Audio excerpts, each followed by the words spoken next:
Alright, good morning everyone.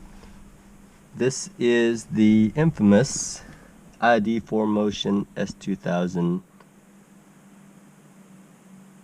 instrument cluster. So, I know there's been a lot of controversy about it, and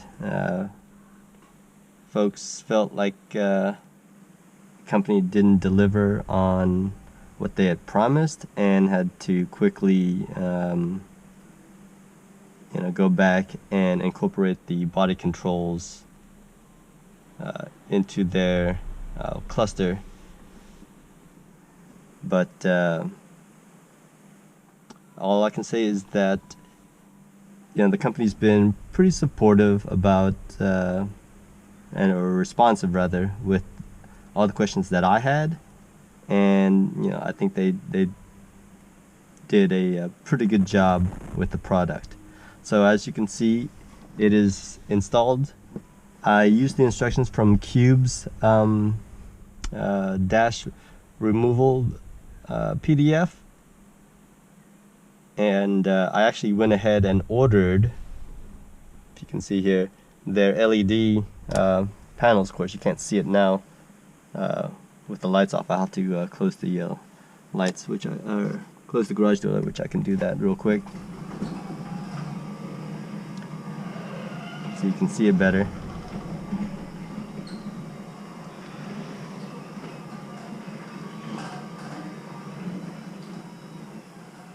And I'll turn on the lights, and so you can see the illuminated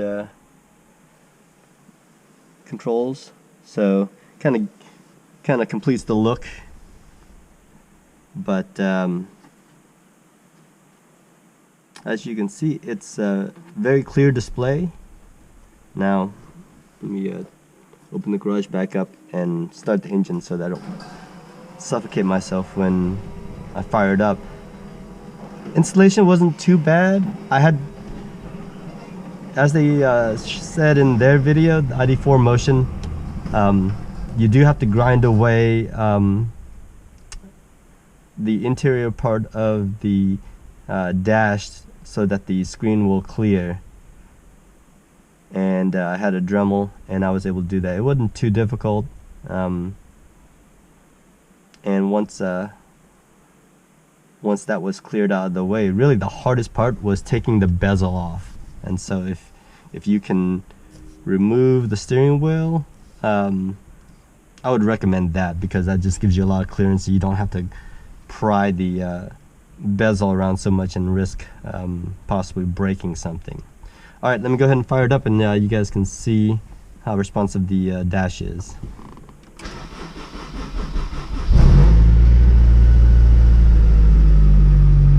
Alright. Just for reference, my car is an AP1. I decided to change it to the AP2 gauge design. But the control, I got the additional control unit. It's actually like a card looking thing, so it's not it's not like a actual hard plastic case. It's just like a little capacitive, or rather a little button. I don't know how well this is going to hold up over the years. So let's take a look at the menu. Alright, there's a trip meter, brightness. One thing that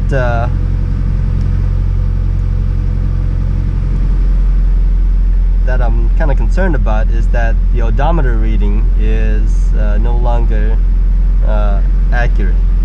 So, and I don't know how to adjust it. I'll have to contact the company. There's brightness level. Oh, it has the auto brightness. There we go. Turn that on. Then the dim level. Alright.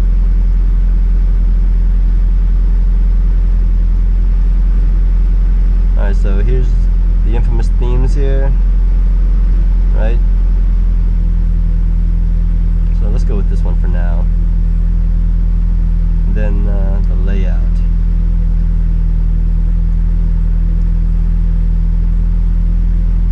So as compared to stock AP1 layout. You see it's right there. Now, the other thing about this dash is that you see my temperature control.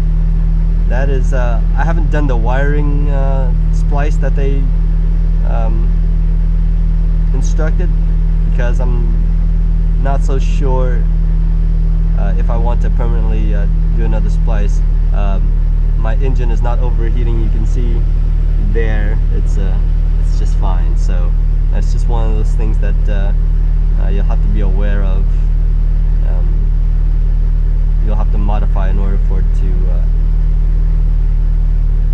to display accurately. The other thing about it, the speedometer. So that's one thing I noticed when doing a test drive after the installation was completed, was the speedometer was a little wonky, if I'm being honest. It didn't update very quickly, and if I'm being honest, I didn't have a whole lot of confidence as to my actual speed. So I'm gonna, next time I take it out for a test drive, I'm gonna have my phone with me and compare my the speedometer on the dash versus my GPS on my phone. Now, I will say that one of the things that could be throwing it off is that I installed a what is it, a yellow jacket speed compensator, and so that might be messing around with the signal as well. You can see the rev response. So it's actually pretty responsive, and I did have to adjust the rev counter under the sensor menu. So go down to, I think I want to say sensors, yeah, and engine speed. So I had to modify it and increase it to 2 pulses per revolution to accurately display the right RPM.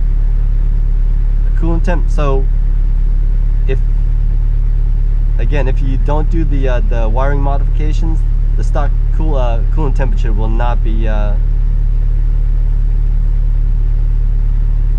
coolant temperature will not be accurate unless you have like some sort of aftermarket temperature gauge or coolant temp sensor that's wired in elsewhere. What else? So you can also change the controls. So on the controls on the actual dash control here, this is actually upside down, so I inverted the control orientation so that I'm not like holding it upside down like that. What else? Okay, there's a system reset. Nope, don't want that. Software. Oh, why am I in kilometers all of a sudden? I guess let me go back. Nope. Units. Distance. There we go. It's a little fiddly, the controls. Alright, back to miles per hour. What else? Alright, that's just the e-brake. See, there's a little bit of burn-in on the screen, so let me go ahead and kill the engine here. I don't know if you guys can see, but there's a faint remnant of the 0 from the speedometer that's burned in. But other than that, guys, that's about it.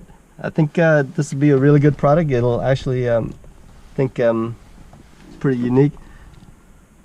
Let me get a close-up of the gap in the screen. I know some people were concerned about that. I don't think it's too pronounced for most folks who look at it. They're barely going to be able to even notice that. So Alright guys, hope you enjoyed the video. Talk to you later.